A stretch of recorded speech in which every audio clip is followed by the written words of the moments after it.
हे focus, कैसे हो आप सभी लोग। I hope you are doing great. आज के लेक्चर में हम देखने वाले हैं regulation 17 of SEBI LODR regulations 2015। Regulation 17 किस बात का है भाई साहब? Board of directors.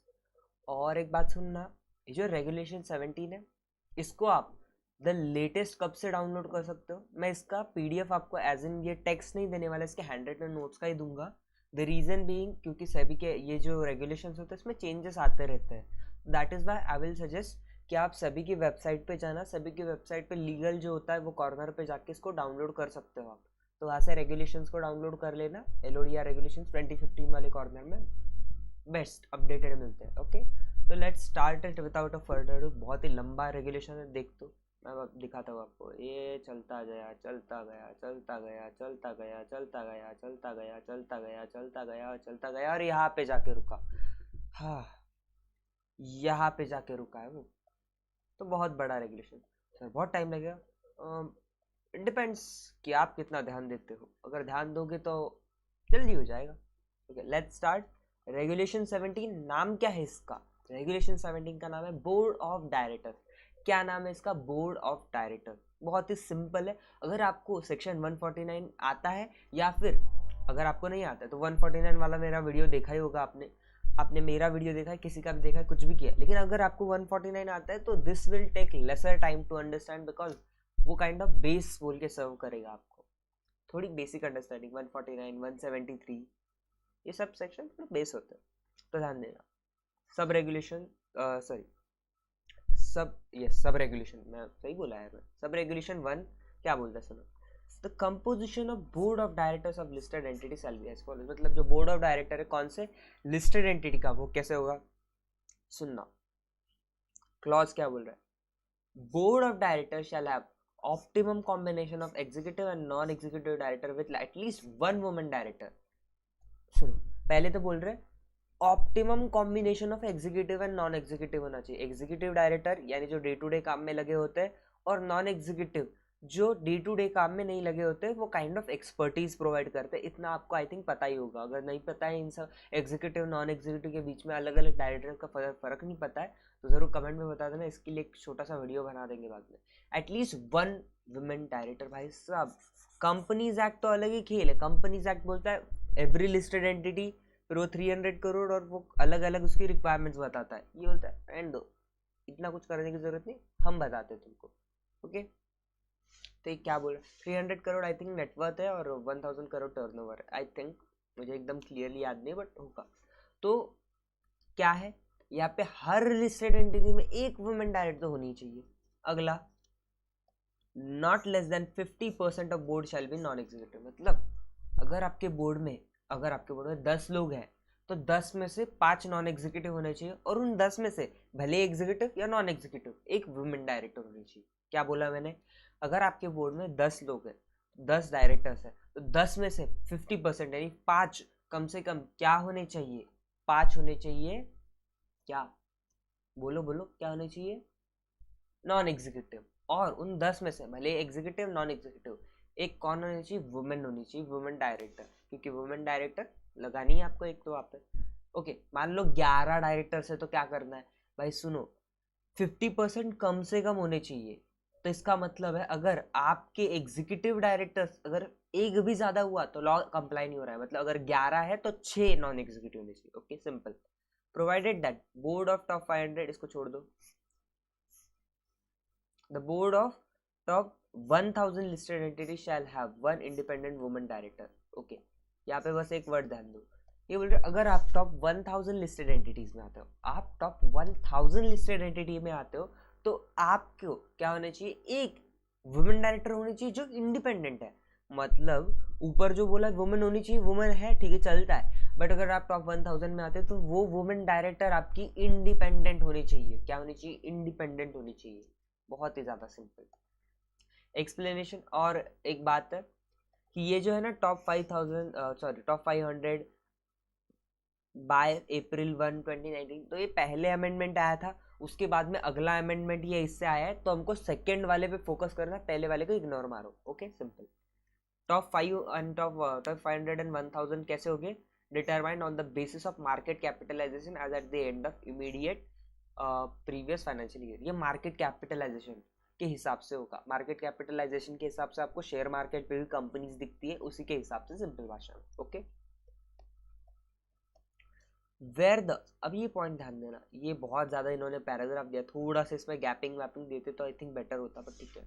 Where the chairperson of board of director is non executive, अगर चेयरपर्सन जो है बोर्ड का वो नॉन एग्जीक्यूटिव है तो at least 1/3 of board of director shall comprise of independent. तो अगर चेयरपर्सन नॉन एग्जीक्यूटिव है तो 1/3 क्या होना चाहिए, independent. And where listed entity does not have a regular non executive chairperson, मतलब चलो भाई साहब चेयरपर्सन आपका एग्जीक्यूटिव है तो at least half of the board of director क्या होने चाहिए, इंडिपेंडेंट होने चाहिए. सिंपल.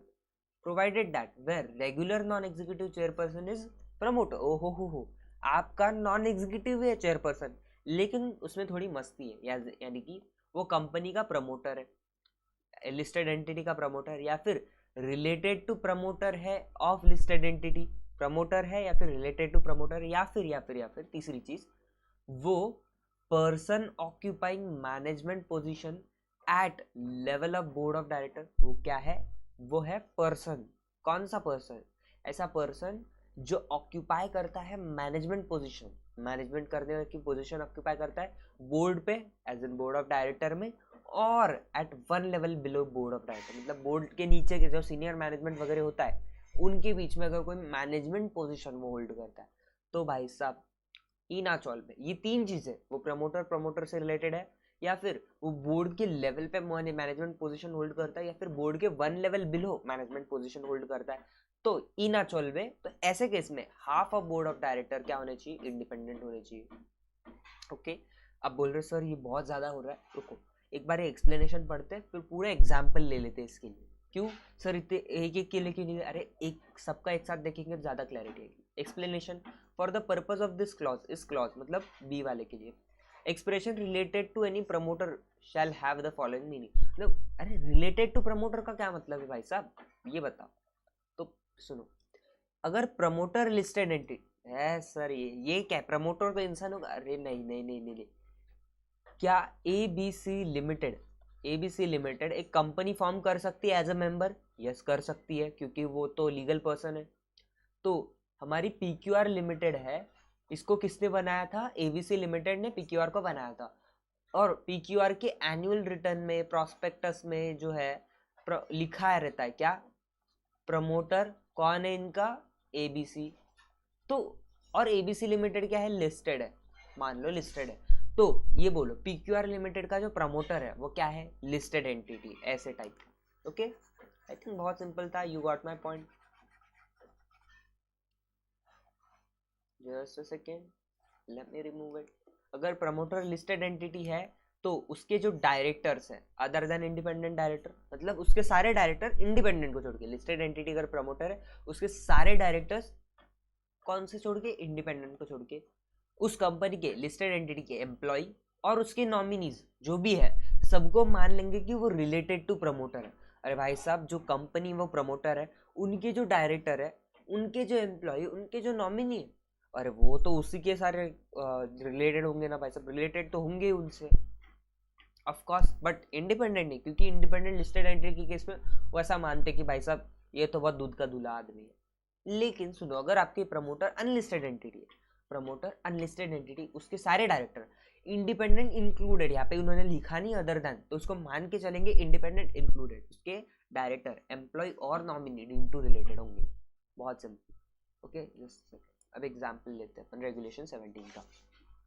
मान लो हमारी कंपनी है रिलायंस इंडस्ट्रीज लिमिटेड. ओके, ये हमारी कंपनी है, इसमें मान लो हमारे 12 डायरेक्टर्स, असली वाला कंपोजिशन नहीं है, मान लो बोल रहा हूँ मैं, 12 डायरेक्टर्स है. अब एक्ट क्या बोल रहा है, सुनो. पहली बात तो ये, इसमें एटलीस्ट इसके जो हाफ होंगे वो कितने होंगे, 6 होंगे, तो 6 नेट होने चाहिए, दैट इज 50% नेट होने चाहिए. इसमें एक वुमेन डायरेक्टर होनी चाहिए, मतलब 12 में से एक तो वुमेन डायरेक्टर होनी चाहिए.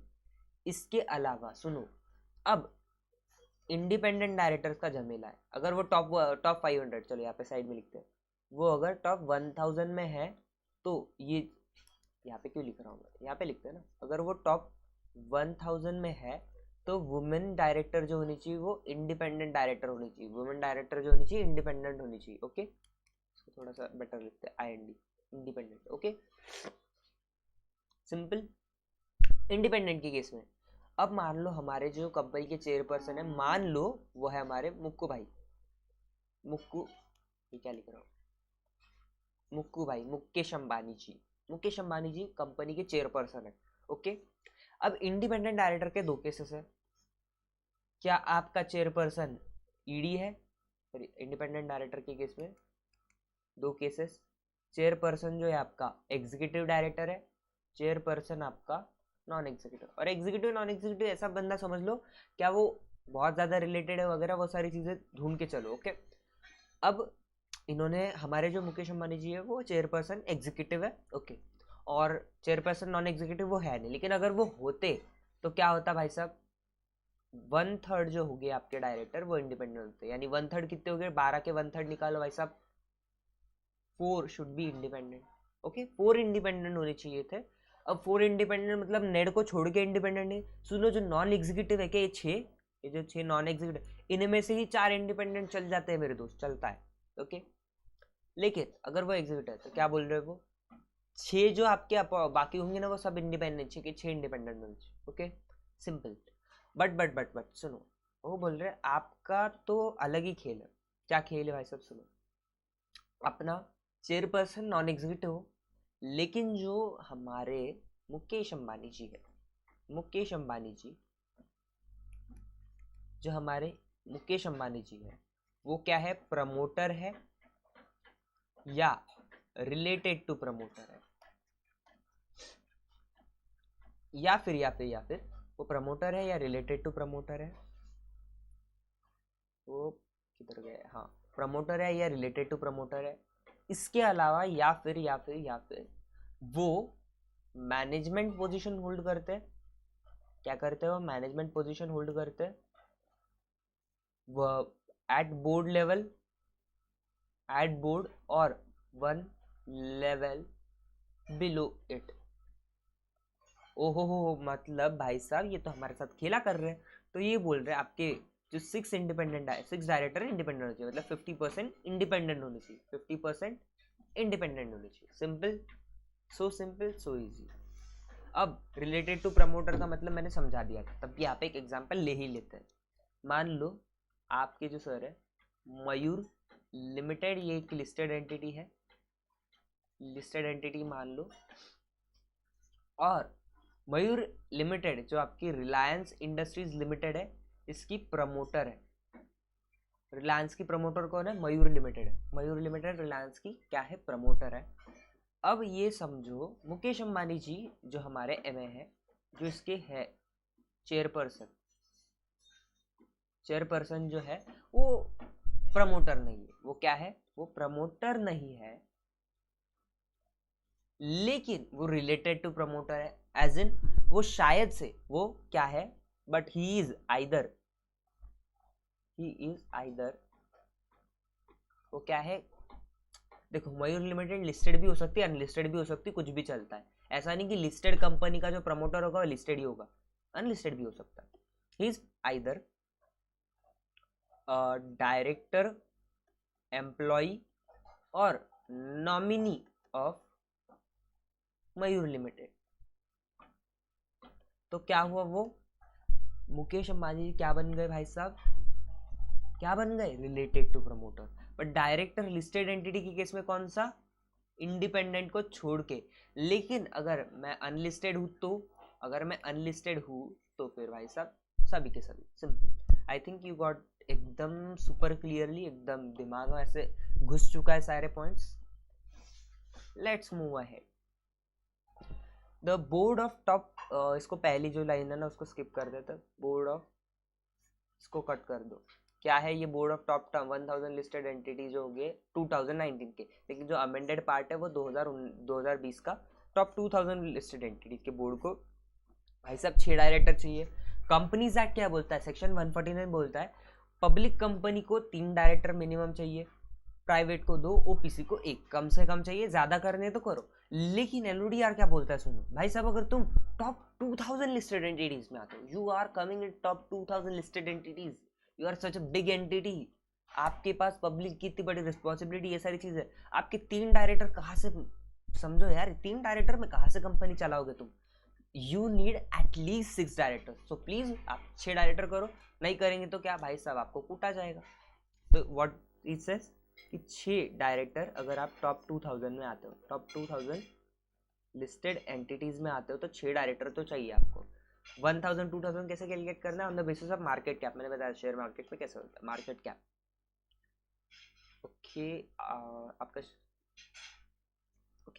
Where the list market cap जैसे शेयर प्राइस जो होती है आपकी करंट वाली, उसको into number of shares, share price into number of shares, सारे के सारे number of outstanding shares equals to market cap. Okay simple. Where the listed entities outstanding equity shares at least half of board of directors shall be independent। ओहो अपन ने इसमें एक और point डालते हैं। चलो अब सुनो, ये जो इंडिपेंडेंट है इसमें आउटस्टैंडिंग एसआर इक्विटी शेयर्स भी आपकी जो कंपनी ना, रिलायंस ने आउटस्टैंडिंग इक्विटी एसआर वाले थे, एसआर मतलब सुपीरियर राइट्स वाले इक्विटी शेयर्स, वो थे।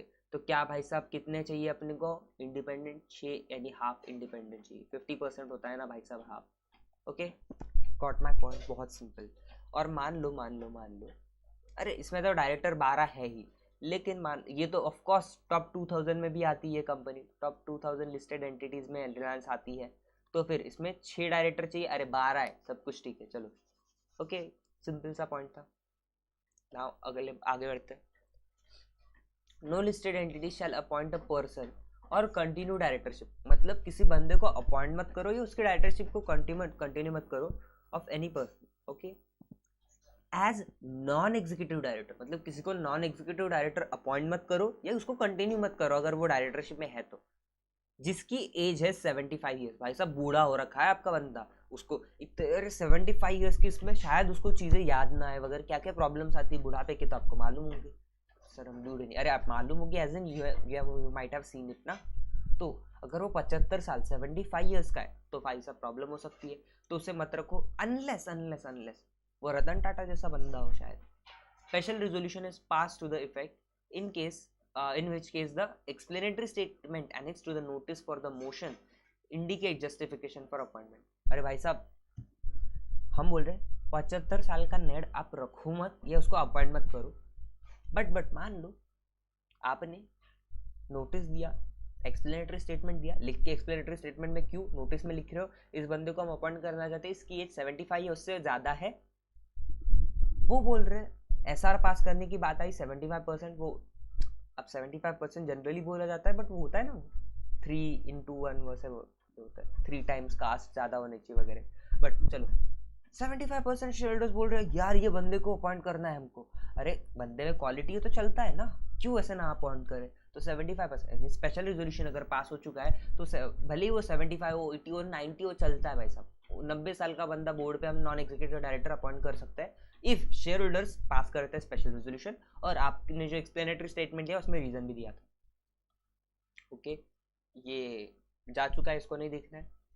1C देखो, listed entity shall ensure approval of shareholders for appointment or reappointment of a person on board of director or as manager is taken at next AGM or within time period of 3 months from the date of appointment which is earlier। Okay सुनो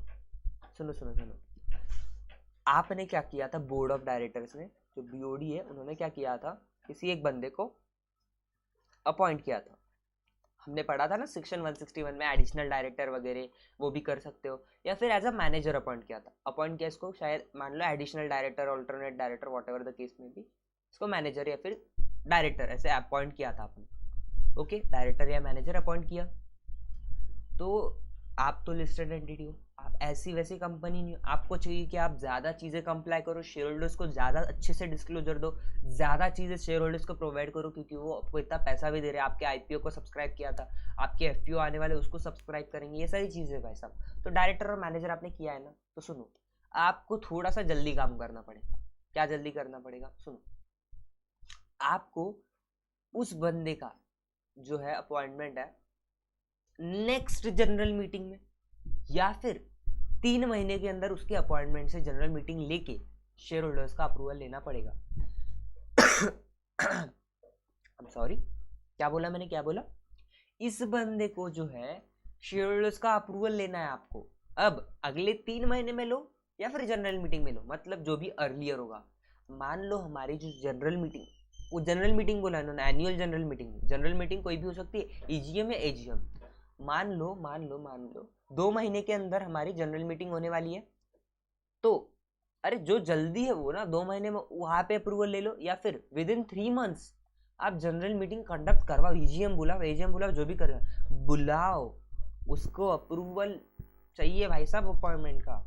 okay, ये बनना तो हमको ऐसा approval है, बहुत simple सा point था।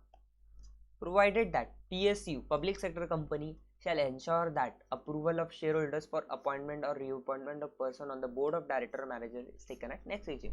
लेकिन सुनो, PSU के केस में इनको अलग ही मस्ती है भाई साहब। ये बोल रहे ये 3 महीने ना, ये हमको नहीं चाहिए, आप चुपचाप अगली जनरल मीटिंग में कर लो। ये पब्लिक सेक्टर कंपनी गवर्नमेंट की होती है, हमको भरोसा है। जो तुम बाकी लोग होते हैं क्या बोलते हैं प्राइवेट वाले, उन पे हमको भरोसा नहीं है। तुम लो, तुम 3 महीने के अंदर करवाओ।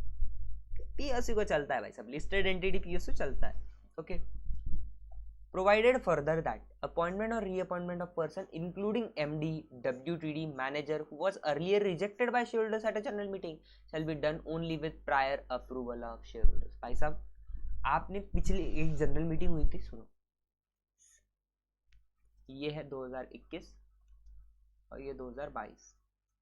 यहाँ पे एक AGM हुई थी, और मान लो ये 1 अप्रैल 2022 है।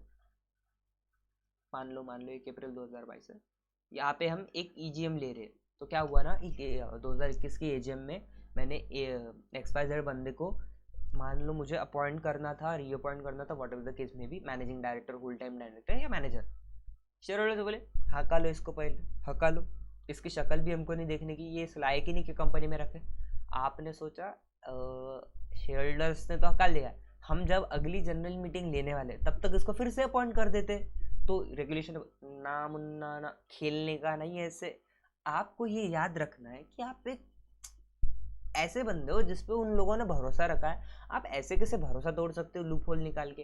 तो इन्होंने बोला जब आप अगली जनरल मीटिंग लोगे, भाई साहब कभी भी लो, यहाँ पे लो, आपकी मर्जी, जहाँ पे लेना ले लो, या फिर EGM डायरेक्ट ले लो, EGM मत लो, तभी उस बंदे को फिर से अपॉइंट कर सकते हो जब आपको जनरल मीटिंग में शेयर होल्डर्स बोले ओके इस बंदे को हम कर सकते हैं। विदाउट शेयर होल्डर अप्रूवल आप उसको नहीं वापस से कंपनी में बिठा सकते as MD, WTD, manager, whatsoever. Provided further that statement referred to in subsection 1 of 102, यानी एक्सप्लेनेटरी स्टेटमेंट भाई साहब, एक्सप्लेनेटरी स्टेटमेंट। ये क्या हो गया? Explanatory statement annexed to the notice of shareholder for considering the appointment reappointment of person rejected earlier of shareholder shall contain a detailed explanation and justification by NRC and board for recommending such person for appointment of board। ये इतने पे नहीं रुके कि आप उसको बस approval ले लो शेयरहोल्डर्स का। जब आप अप्रूवल लेने जा रहे हो तो भाई साहब आपको NRC वगैरह, आपका रिसेंट वीडियो बोर्ड कमेटी का था, देख लिया होगा आई थिंक, उसमें NRC ऑडिट कमेटी के बारे में बहुत सारी चीजें बोली थी, तो जरूर देख लेना। बट ओके, वापस से आते हैं टॉपिक पे कि आपको उस बंदे को, जो XYZ बंदा था जिसको हमने कंपनी से हकाला था, वापस से डालना था, लेकिन बोल रहे share holder approval low.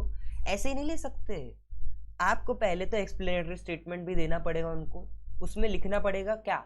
Explanation and justification. भाई साहब इस बंदे को क्यों अपॉइंट कर रहे हैं और उसको करना क्यों चाहिए, वो सारा जस्टिफिकेशन दो। किसने देना है? सिर्फ बोर्ड ने देना है कि नहीं? बोर्ड में जो NRC होती, नॉमिनेशन रेमुनरेशन कमेटी, उन दोनों ने देना है भाई साहब।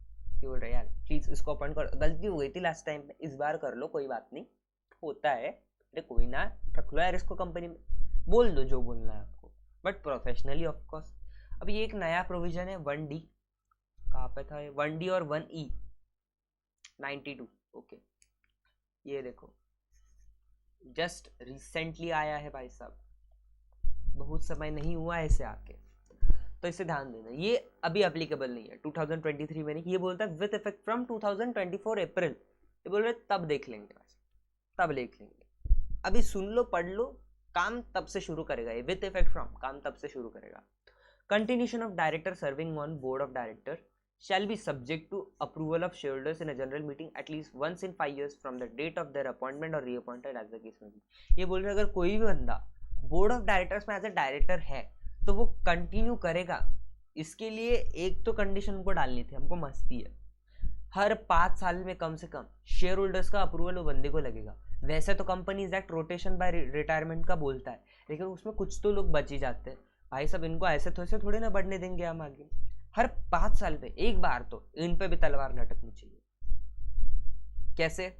शेयर होल्डर्स बोलेंगे तुमको अपॉइंट करेंगे या नहीं करेंगे, तुम बताओ क्यों नहीं करें, रीजन दो कि तुमको हम कंपनी से क्यों ना हटाए। भाई साहब बोलेगा भाई साहब हम बहुत अच्छा काम करेंगे, वॉट एवर द केस में भी, छोड़ दो बहुत बोर। तो 5 साल में एक बार तो भाई साहब को लटकना पड़ेगा, शेयर होल्डर्स अपॉइंट करेंगे, बहुत simple. Provided that continuation of director serving on board of director as on 31 March 24, अगले साल मतलब जब वो 31 मार्च 2024 आएगा तब बोल रहे, तब जो ऑलरेडी कंपनी में उनका क्या, तो उनका बोल रहे without approval of share holder, जो ऑलरेडी हो चुके होंगे वो शायद लास्ट 5 years में और more, shall be subject to approval of shareholders in the first general meeting held after March 2024। वो बोल रहे जब 2024 मार्च के बाद में एक मीटिंग होने वाली जनरल मीटिंग, वहां पे जो ऑलरेडी बंदे एज अ डायरेक्टर है उनको अप्रूवल पे लगा, अगर वो without approval of share holders पिछले 5 साल या उससे ज्यादा थे। इसको मैं और एक्सप्लेन करने की कोशिश करता हूँ। ये हूं मैं RIL का डायरेक्टर, मैं रिलायंस इंडस्ट्रीज लिमिटेड का डायरेक्टर हूँ। क्या हुआ, ये है मार्च, एक मिनट, ये क्या हो गया, ये है मार्च 2024, ये इससे पहले वाले साल, इसके बाद वाला साल। तो सुनो क्या हुआ, 2 केसेस है। अब पहला केस है केस 1 और दूसरा है केस 2। अब सुनना क्या हुआ, यहाँ पे एक तो जनरल मीटिंग लेंगे हम, ये जनरल मीटिंग लेने वाले हम। केस 1 में क्या हुआ था, अब इससे पहले मतलब 31 मार्च 2000 सॉरी 31 है राइट, 3 2024 आना चाहिए, 31 2024 क्या होता है। ओके तो मैं यहाँ पे 3 साल से एज अ डायरेक्टर था और यहाँ पे मैं 6 साल यानी more than 5 years director, 5 years और मोर यानी 5 years और मोर एज अ डायरेक्टर काम कर रहा था। ओके बहुत सिंपल है। तो सुनना, और ये कैसा था, without approval of share holders. First case में अप्रूवल की जरूरत है, यहाँ पे क्या है without approval of share holders था मैं। अब सुनना ये क्या बोल रहे हैं, अब मार्च के बाद जब ये जनरल मीटिंग होने वाली थी तो अप्रूवल शेयर होल्डर्स का फिर से लगेगा कि भाई साहब ये बंदे को कंपनी में हमको रखना है। तो कौन से बंदे के लिए बोल रहे हैं, क्या इस बंदे के लिए ये बोल रहे हैं या इस बंदे के लिए बोल रहे हैं, तो बोल रहे ये जो वाला बंदा है ना इसको कुछ नहीं है, ये 3 साल से ही था, अप्रूवल हो या ना हो, 5 साल हुए क्या इसको उसका मतलब अपॉइंटमेंट वापस से करके या रीअपॉइंटमेंट होके, अपॉइंटमेंट या फिर रीअपॉइंटमेंट करके 5 साल हुए क्या, बोल रहे नहीं, फिर उसको छोड़ दो, उस पर तलवार नहीं लटकी। इसको 5 साल से ज्यादा हुए कि केस 2 में हाँ हुए क्या, उसको शेयर होल्डर्स का अप्रूवल मिला था क्या 5 साल का, नहीं मिला था। ओके इस पे भाई साहब लटकेगी तलवार, इसको अप्रूवल चाहिए शेयर होल्डर्स का, बहुत ही ज्यादा सिंपल। ओके इसको क्या चाहिए, शेयर होल्डर्स का approval. Okay just a second. Okay provided further that requirement specified in this regulation shall not be applicable to, ये रिक्वायरमेंट एप्लीकेबल नहीं होगी, अगले 3 रेगुलेशन आई थिंक 3 या 4, ओके 3 रेगुलेशन बस ये बोलते हैं कि ये जो ऊपर हमने बड़बड़ की है 1D और ये प्रोवाइडेड दैट, ये जो हमने बड़बड़ की है ये किस पे लगेगा ही नहीं, ये सब रेगुलेशन लगेगा नहीं, किसको किसको किसको सुनना अच्छे से ध्यान देना, WTD, MD, manager, independent director, director retiring as पर 152(6), 152(6) मतलब रोटेशनल रिटायरमेंट, वो था वो वाला प्रोविजन कंपनीज एक्ट का। If approval of shareholders for reappointment और continuation of aforesaid director or manager is otherwise provided by in the provisions of the regulation or companies act 2013 has been complied with, मतलब उधर act में वो सब provision दिए थे इन सब के अपॉइंटमेंट या कंटिन्यूएशन के लिए, ये कर सकते हो, और उधर था रेगुलेशन में या फिर कंपनीज एक्ट में, और हमने कर दिया है कंप्लाई, तो फिर भाई साहब चलता है, इनको अपॉइंट कर लो, बहुत सिंपल, ज़्यादा दिमाग मत लगाना खराब हो जाएगा। प्रोवाइडेड फर्दर दैट, और प्रोवाइडेड कर रहे हैं रिक्वायरमेंट नॉट एप्लीकेबल होगी अगर आपका डायरेक्टर ऐसा है जिसको अपॉइंट किया आपने ऑर्डर ऑफ कोर्ट या ट्राइब्यूनल की वजह से, या फिर कोई नॉमिनी डायरेक्टर, आपका डायरेक्टर नॉमिनी डायरेक्टर जिसको गवर्नमेंट ने अपॉइंट किया था बोर्ड ऑफ लिस्टेड एंटिटी पे, लेकिन listed entity other than PSU, PSU के केस में ये सब मत लगाओ भाई साहब। तो ऐसा डायरेक्टर है जो नॉमिनी डायरेक्टर गवर्नमेंट ने अपॉइंट किया लिस्टेड एंटिटी पे, वो पीएसयू नहीं भाई साहब, पीएसयू छोड़ के।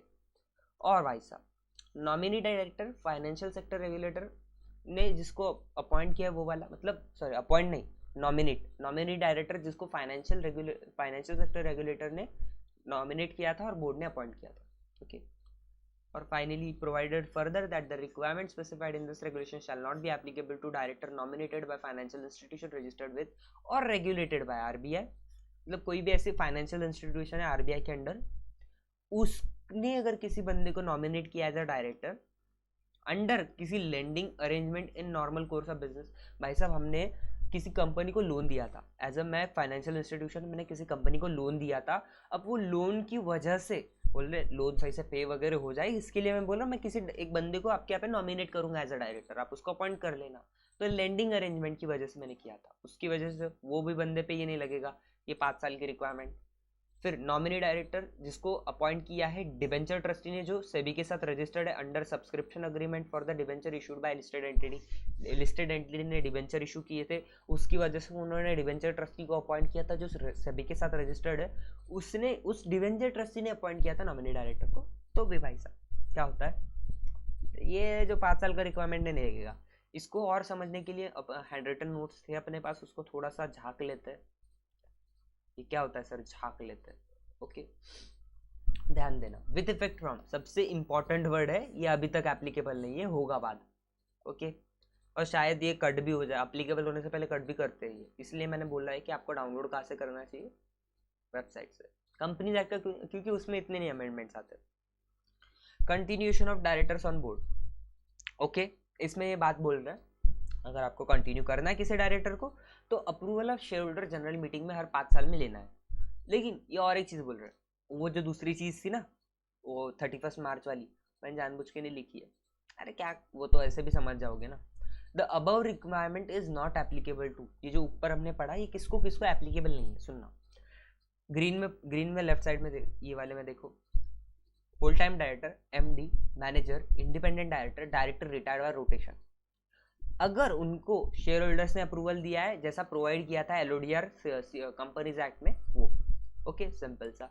और दूसरे केसेस मैंने दोनों एक साथ में लिख दिए सारे पॉइंटर्स के साथ में, ध्यान दो। Okay directors appointed by order of, इसको थोड़ा जूम करता हूं आपको दिखने के लिए, directors appointed by order of court और ट्राइब्यूनल।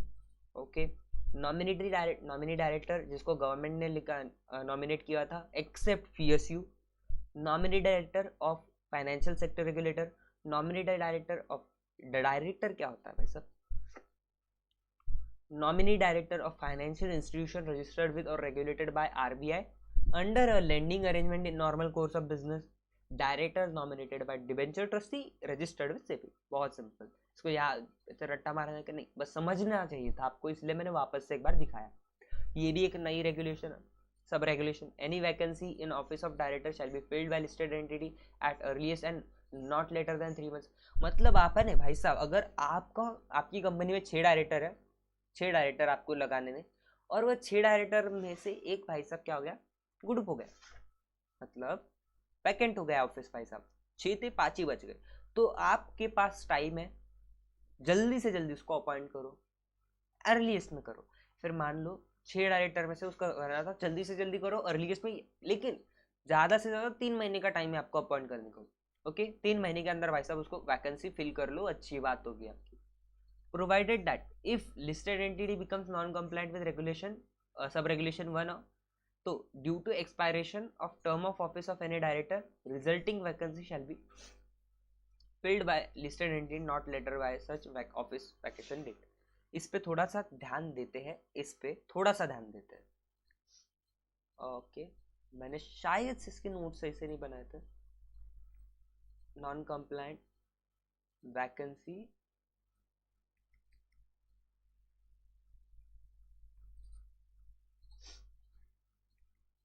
मेरे से एक वर्ड रह गया था, मैं बस वहाँ पे लिख रहा था। ड्यू टू एक्सपायरेशन, क्या लिख रहा हूँ मैं, सही से लिखो, due to expiration of term of office, expiration of term of office। अब इसको समझने के लिए ये वाला रेगुलेशन तो अभी चल रहा है क्योंकि इसके ऊपर लिखा था क्या कहीं पे गलती से भी, जस्ट सेकेंड। ओके तो इसको यहाँ पे कोई टाइम लिमिट तो है नहीं, जैसा ऊपर बोला था विद इफेक्ट फ्रॉम, तो यहाँ पे कोई नहीं। ओके इसका एक नीचे वाला प्रोवाइडेड दैट एक बार पढ़ते, इसको अच्छे से समझते थोड़ा सा।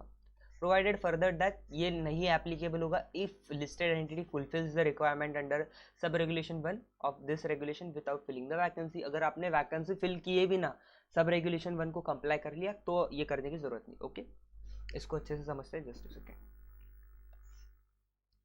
ये क्या हो गया, just give me a moment and I will try to explain it.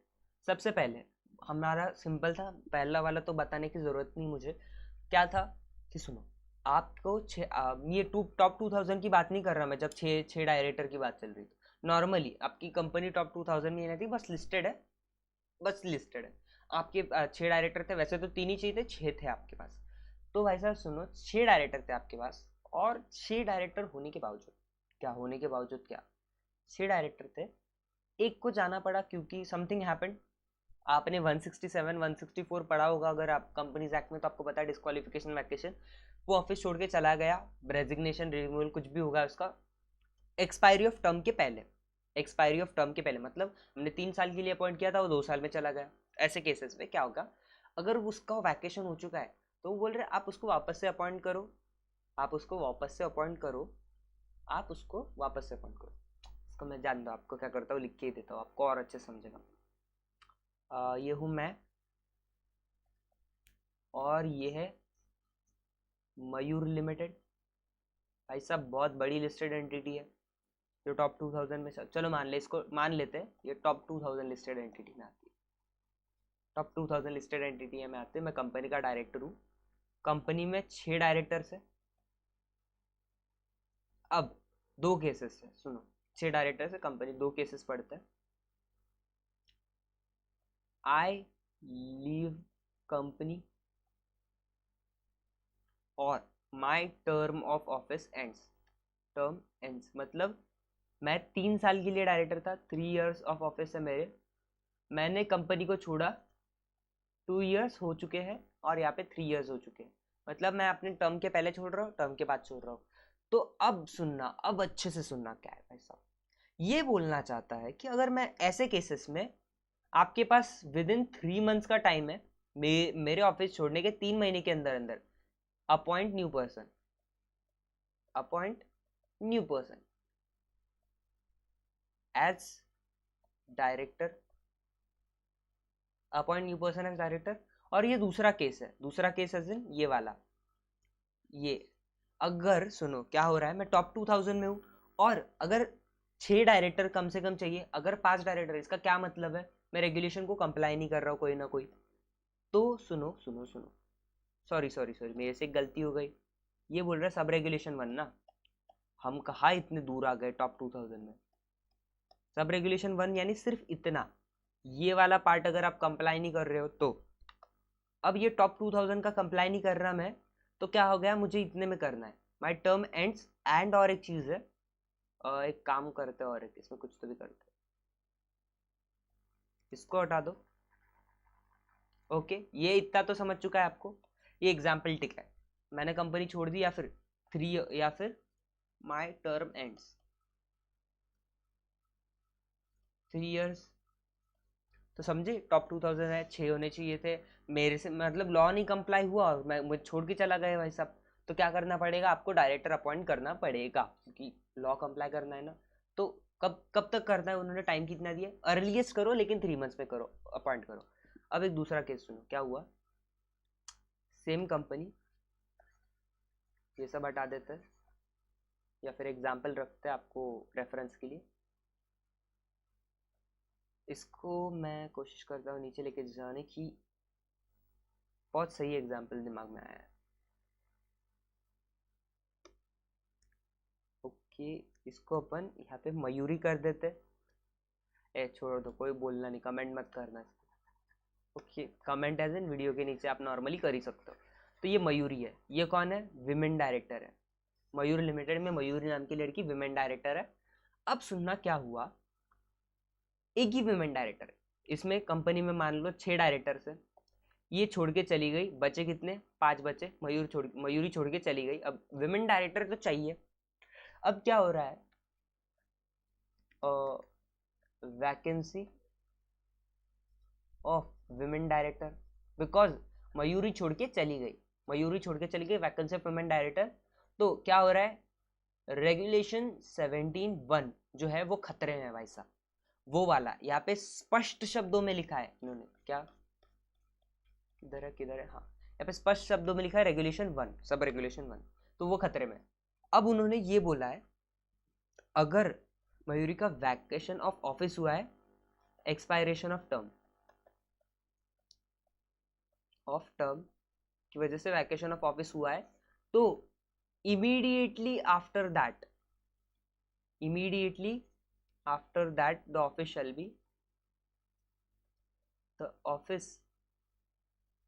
shall be filled। ओहो, अब समझे। मतलब अगर मयूरी का ऑफिस खत्म हो गया, 3 इयर्स पूरे हो चुके हैं, तो 3 महीने का टाइम नहीं है आपके पास ऑफिस भरने के लिए, इमीडिएटली भरो भाई साहब, ऐसा बोल रहे हो इमीडिएटली। क्या लिखा है वहाँ पे? Due to expiration of term of office.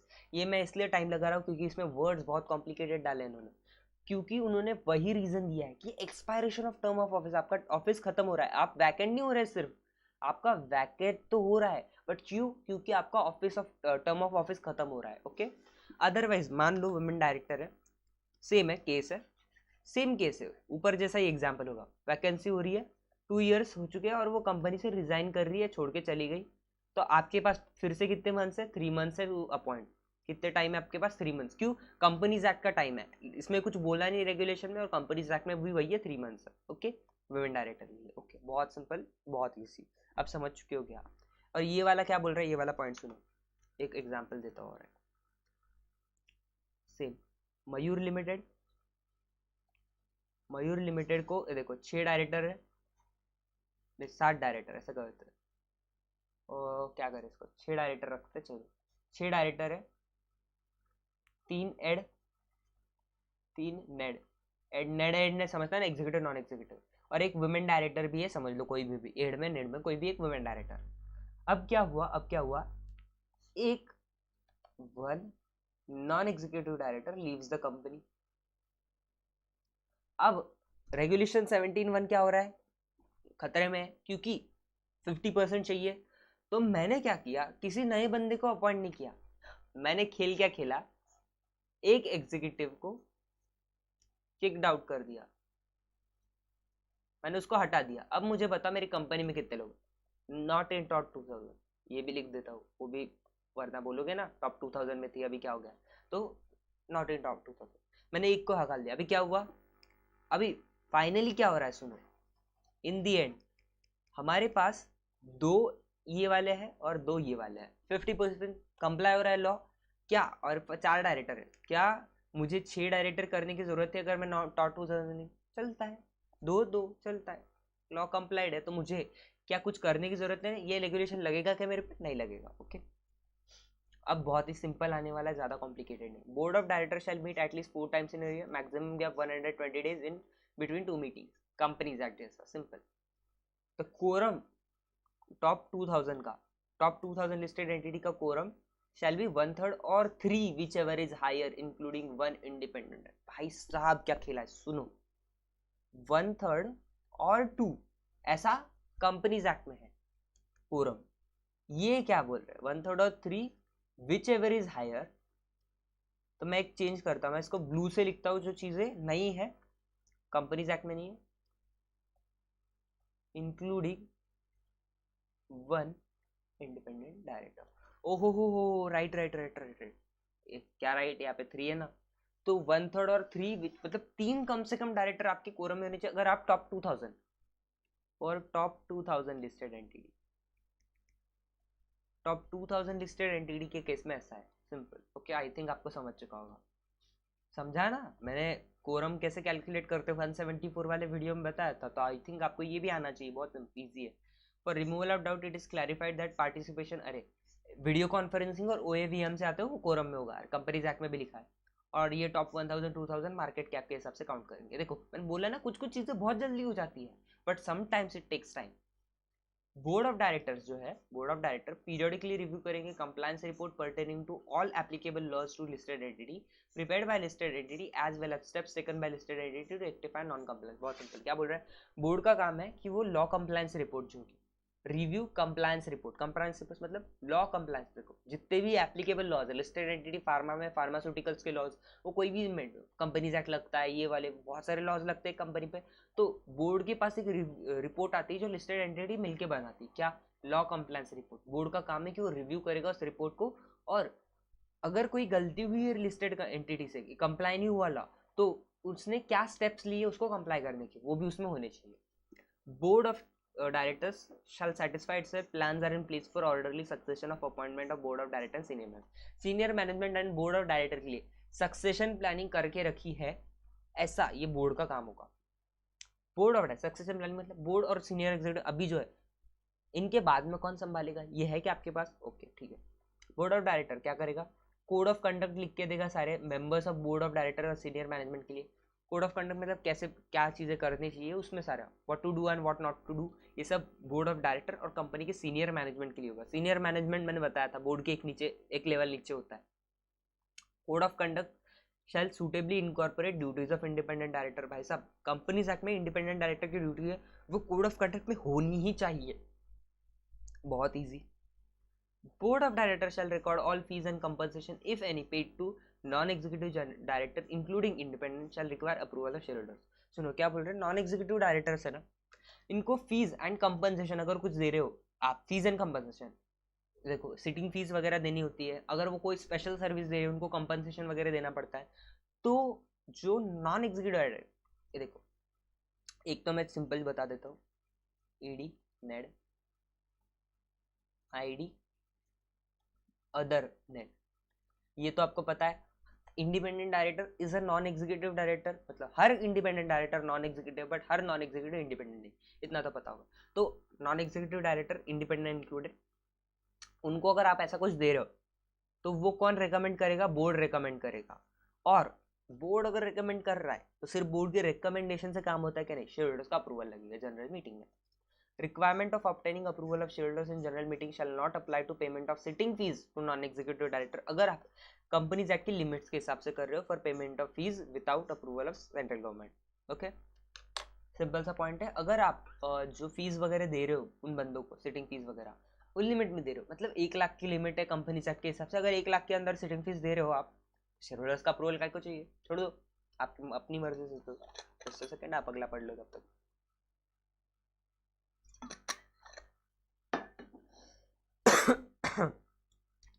Sorry, the approval of shareholders जो क्लॉज ए में है, ऊपर अभी तो पढ़ा था ना हमने, अप्रूवल लगेगा बोर्ड रिकमेंड करेगा, तो उसमें आपने लिमिट बतानी है। Maximum number of stock option आप कितने दे सकते हो नॉन एग्जीक्यूटिव को, एक बंदे को मैक्सिमम कितने दे सकते हो, और सब नॉन एग्जीक्यूटिव को मैक्सिमम कितने दे सकते हो इन अ फाइनेंशियल ईयर, एक फाइनेंशियल ईयर में, एंड इन एग्रीगेट, मतलब आप पूरे एक फाइनेंशियल ईयर में कितने दे सकते हो और पूरे लाइफ टाइम में कितने दे सकते हो। Maximum number of stock option non executive director को वो उस अप्रूवल में देना है, ओके।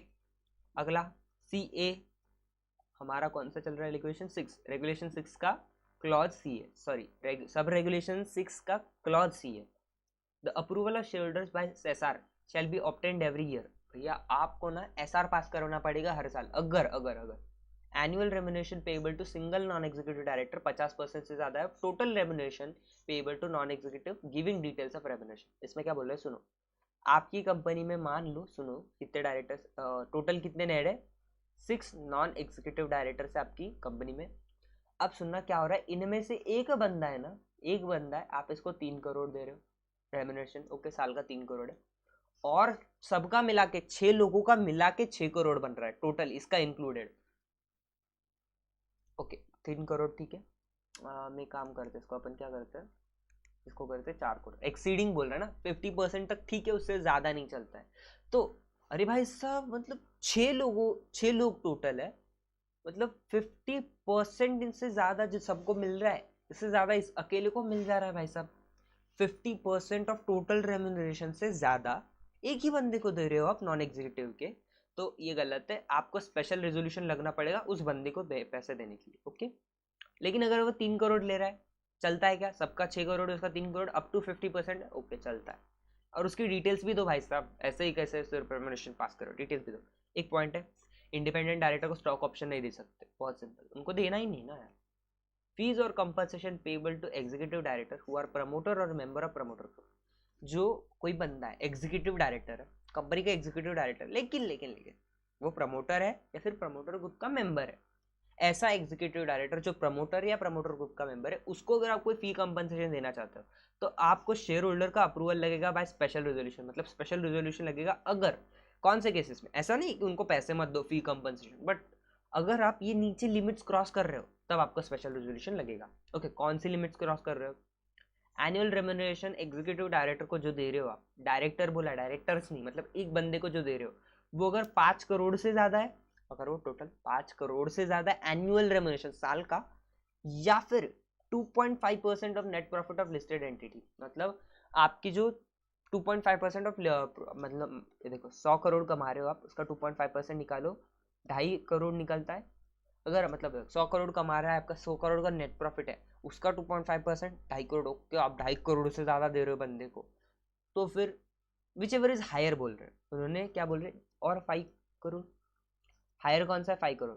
तो अगर आप 5 करोड़ से ज़्यादा दोगे, जो हायर है इन दोनों, 2.5% ऑफ नेट प्रॉफिट या 5 करोड़, जो भी हायर है, उसका अगर देने वाले हो तो भी आपको पड़ेंगे दंडे मेरे दोस्त। क्यों?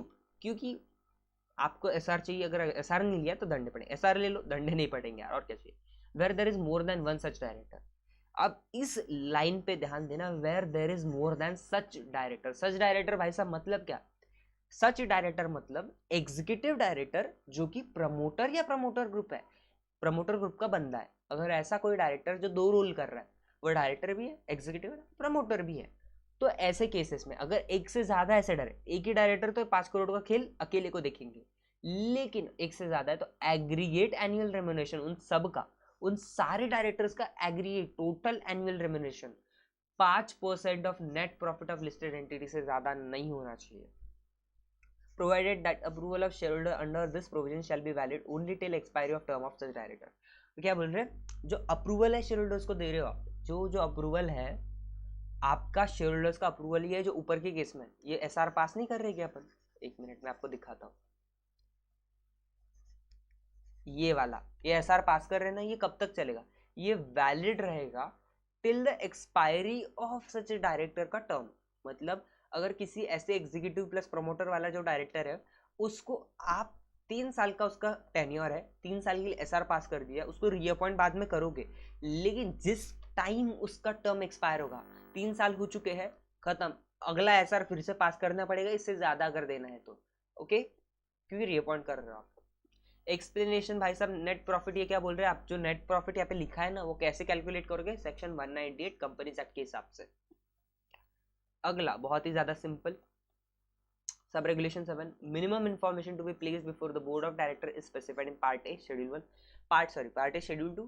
जो देखो बोर्ड ऑफ डायरेक्टर्स बैठते हैं, गम्मत जम्मत करते हैं, गम्मत जम्मत एज इन बातें बातें करते हैं, फालतू बातें क्या नहीं, काम की बातें। अब वो काम की बातें जो करते हैं भाई साहब, कंपनी काम की बातें करते हैं जो कंपनी में, तो उनके सामने कुछ इन्फॉर्मेशन रखनी होती भाई साहब, कुछ क्रेजी सी इन्फॉर्मेशन रखनी पड़ती है उनके सामने। अब वो इन्फॉर्मेशन क्या होनी चाहिए, कितनी होनी चाहिए, कैसी होनी चाहिए, पार्ट 2 शेड्यूल में, कि इतनी इन्फॉर्मेशन तो भाई साहब उनके सामने रखो, उस इन्फॉर्मेशन के बेसिस पे वो अच्छे से डिसीजन ले सकता है। ऐसा पार्ट 2 शेड्यूल लिखे इसमें बताया, वहाँ पे जाके देखना है, आप देख सकते हो, आप डाउनलोड करो भैया, घूम के आवाज से थोड़ा पढ़ना है, और कुछ नहीं, ज़्यादा डिफिकल्ट नहीं। The Chief Executive Officer (CEO) and CFO (Chief Financial Officer) shall provide compliance certificate to board as specified in Part B Schedule 2। Schedule 2 के Part B, इसी रेगुलेशन के Schedule 2 में जाओ, Part B में जाओ, वहाँ पे कुछ चीज़ें दी है, उसके हिसाब से जो CEO एंड CFO है कंपनी के, उन्होंने क्या करना है, कंप्लायंस सर्टिफिकेट बनाना है, बोर्ड ऑफ डायरेक्टर्स को देना है। बस अब बोर्ड ऑफ डायरेक्टर्स पे जो गम्मत शम्मत करेंगे उनको करने दो, ओके।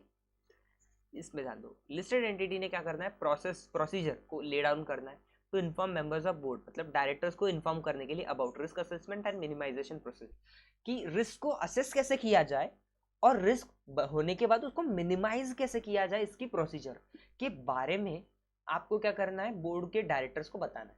इसकी अब बताना कैसे, उसकी प्रोसीजर कि ऐसे इसके थ्रू जाएगा, उसको बताएगा, फिर उनको ये कागजों में दिया जाएगा, ऐसे कागज ऐसे जो डॉक्यूमेंट्स होते हैं उसमें बताएंगे, वॉट एवर द केस में एक प्रोसीजर होनी चाहिए कि आप रिस्क असेसमेंट के बारे में बताओ और मिनिमाइजेशन के बारे में बताओ। ओके बस। बोर्ड ऑफ डायरेक्टर रिस्पॉन्सिबल हो गए किस चीज के लिए, फ्रेम करना, बनाना, इम्प्लीमेंट करना, उसको एक्चुअल में चीज को करवा के लेना एंड मॉनिटरिंग, अब करने के बाद में उस पर ध्यान रखना। मैंने क्या किया था, मान लो मैंने एक रोबोट बनाया, घर झाड़ू पोछा करने के लिए रोबोट बनाया। अब फ्रेमिंग की मैंने उसकी, एग्जाम्पल बोरिंग है बट समझ लो फ्रेमिंग। अब वो झाड़ू पोछा एक्चुअल में कर रहा है क्या, उसको करवाना, मतलब उसकी मशीन को स्टार्ट करना कि वो झाड़ू पोछा करे, इम्प्लीमेंटिंग और मॉनिटरिंग, मैं वहाँ पे खड़ा होकर देखूंगा कि सच में झाड़ू पोछा कर रहा है। गंदा एग्जाम्पल है बट समझ जाओगे किस चीज़ की, framing, implementing, monitoring, risk management plan of listed entity, जो भी आपका रिस्क मैनेजमेंट प्लान है उसको बनाना, उसको एक्चुअल में उसको इम्प्लीमेंट करना और उस पर ध्यान रखना, इसके लिए रिस्पॉन्सिबल कौन होगा, board of director. Evaluation of independent director करना पड़ता है, अब कौन करेगा, एंटायर बोर्ड, जितने बोर्ड है वो करेंगे। अब इवैल्यूएशन शैल इंक्लूड, क्या होना चाहिए इवैल्यूएशन में, परफॉर्मेंस ऑफ डायरेक्टर, भाई सब जो इंडिपेंडेंट डायरेक्टर काम कैसे कर रहा है, fulfillments of independence criteria as specified in this regulation and their independence from their management, मतलब रेगुलेशन 16(1)(b), यहाँ पे इंडिपेंडेंट डायरेक्टर की डेफिनेशन ऑलमोस्ट कंपनीज एक्ट जैसा है, बस दो तीन चीजें ज्यादा है। जल्द से जल्दी कोशिश करूंगा कि कंपनीज एक्ट और ये वाला जो इंडिपेंडेंट डायरेक्टर है एलओडी, उनको कंपेयर करने वाला एक वीडियो बना दूं, बट ओके ठीक है।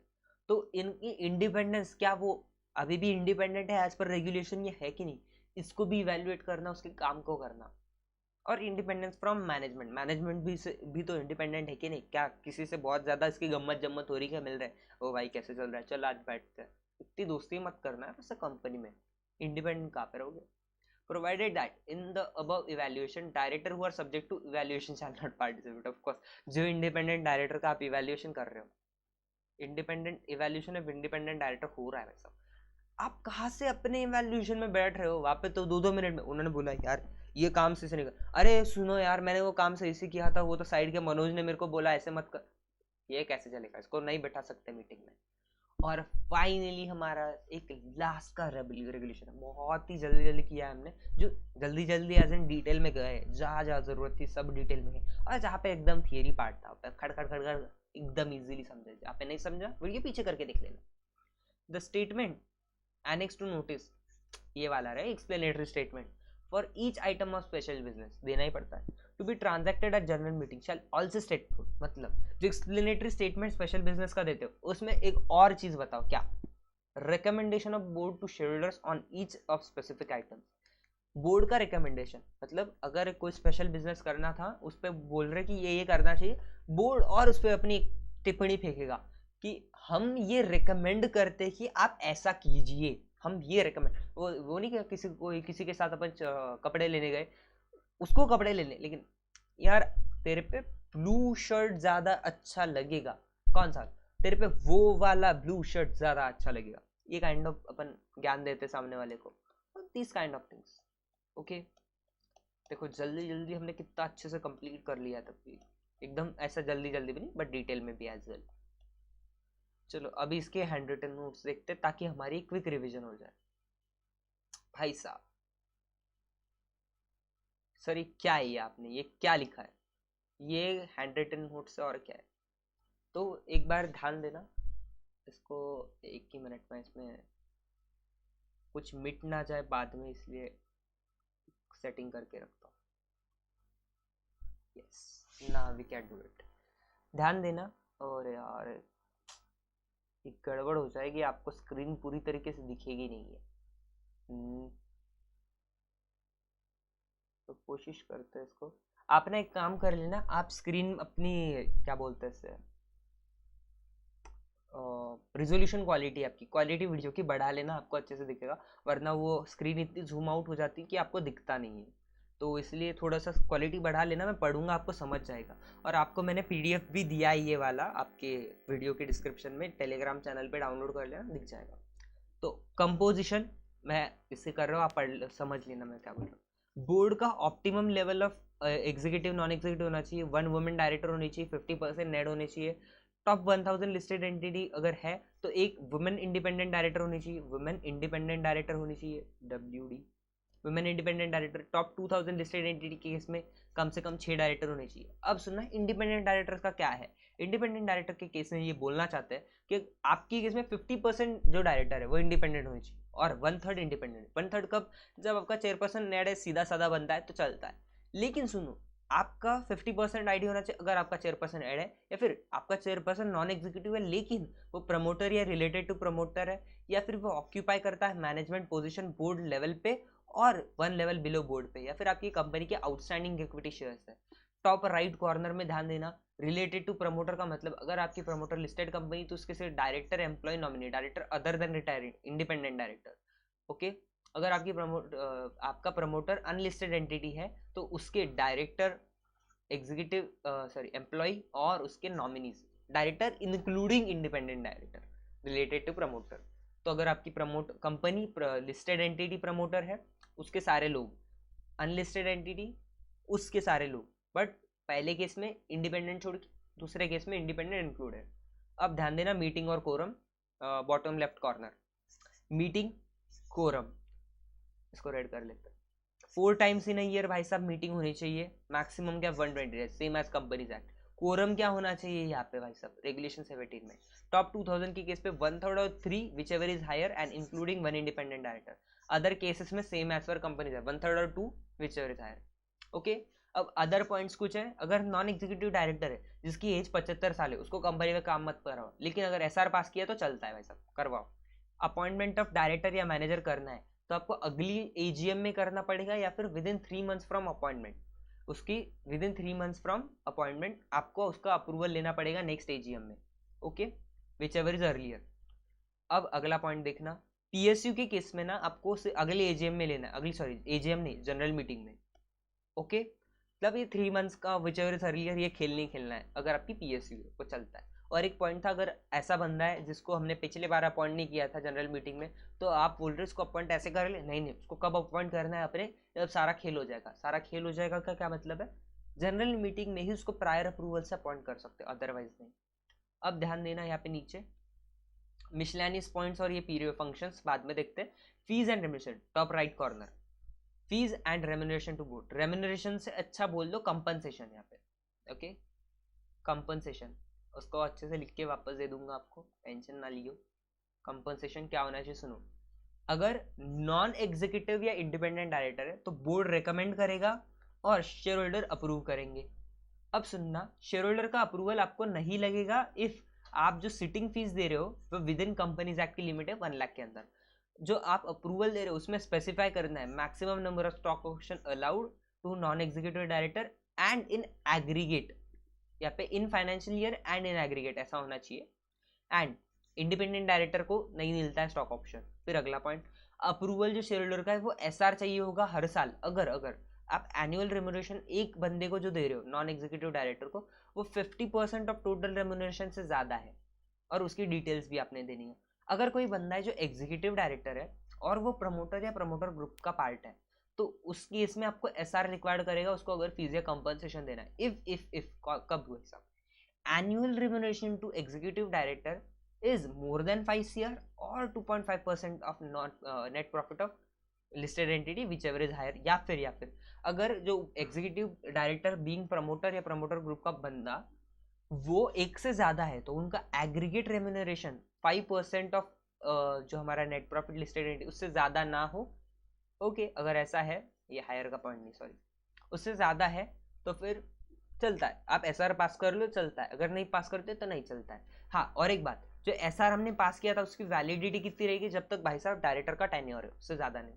अब ध्यान देना फंक्शंस और वर्क ऑफ बोर्ड ऐसा करके एक पॉइंट है उसमें, मतलब कहाँ पे अलग अलग इसमें periodic review of law compliance report board काम करेगा, एंश्योर करेगा सक्सेशन प्लानिंग है बोर्ड और सीनियर मैनेजमेंट के लिए, ले डाउन करेगा कोड ऑफ कंडक्ट बोर्ड के लिए एंड सीनियर मैनेजमेंट के लिए, और जो कंपनीज एक्ट का कोड ऑफ कंडक्ट है इंडिपेंडेंट डायरेक्टर का वो भी उसमें डालेगा, प्रोसीजर ले डाउन करेगा डायरेक्टर्स के रिस्क असेसमेंट और मिटिगेशन प्रोसेस में, ये मिटिगेशन यानी उसको कम करना, मिनिमाइजेशन, वो बोर्ड। इसमें एक पॉइंट यहाँ पे ऐसे ध्यान देना रुको, ये जो दिख रही है आपको लाइन, ये वाली ऐसे नीचे आ रही है, उस वहाँ पे ध्यान दो, be responsible for framing implementing monitoring risk management policy, simple. अब शेड्यूल 2 पार्ट है बोलता है मिनिमम इन्फॉर्मेशन बोर्ड के सामने कितनी रखनी है, शेड्यूल 2 पार्ट भी बोलता है compliance report by CEO CFO, explanatory statement her special business में जो होता है स्पेशल बिजनेस का, वहाँ पे बोर्ड अपना खुद का रिकमेंडेशन देगा शेड्यूल को कि क्या करना चाहिए। अब फाइनली आप स्क्रीन अच्छे से देख सकते हो, वहाँ पे जूम नहीं हो रहा था सही से। कंटिन्यूशन, यह भी हमने थोड़ी देर पहले किया था कि continuation of director on board, approval और शेयर होल्डर 5 साल के अंदर होना चाहिए अगर ऐसा कंटिन्यू करता है, रिक्वायरमेंट एप्लीकेबल नहीं होगी 2 केसेस में, पढ़ लेना जल्दी से, बहुत सिंपल है। और ये वाला पॉइंट 17 क्या 1 कैपिटल ई जो है, vacancy of office of director to be filled within 3 month if due to vacancy entity becomes non compliant of 17(1) the then fill it, sorry then होना चाहिए आपको, then fill it by the date of vacation, जिस दिन वैकेट हो रहा है उसके अंदर। लेकिन कौन सी वैकेंसी, ये नीचे दी वाली, ये देखो यहाँ पे, इसको मैंने स्टार मार्क किया, due to expiration of term of office. अगर एंटिटी फुलफिल करती 17(1) की रिक्वायरमेंट बिना डायरेक्टर को अपॉइंट किए तो फिर भाई साहब वैकेंसी फुलफिल करने की जरूरत नहीं। और लास्ट वाला एक बचा है वो देख लेते हैं जल्दी से। और फाइनली हमारा पॉइंट है, जस्ट सेकेंड, फाइनली हमारा पॉइंट है 17(10) वाला, evaluation of independent director by board includes performance evaluation, evaluation of independence criteria as per regulation, independence from management. और जो बंदे इवैल्यूएट हो रहे हैं उन्होंने मीटिंग में पार्ट नहीं लेना, that is so simple, so easy. Okay, I hope आपको ये लेक्चर बहुत पसंद आएगा, बहुत ज़्यादा मेहनत लगी है वीडियो बनाने में, हर एक चीज़ को एक्सप्लेन करने में। तो do like share and subscribe, अगर आपका कोई और फ्रेंड है तो उसे ये वीडियो ज़रूर भेज देना, they will also get help. और अगर आपको ये नोट चाहिए फ्री में अवेलेबल है, go to the Telegram channel and download it. Bye bye, take care, खुश रहो, मज़े में रहो, और अगले वीडियोज़ के लिए तैयार है ना, मतलब बाय बाय।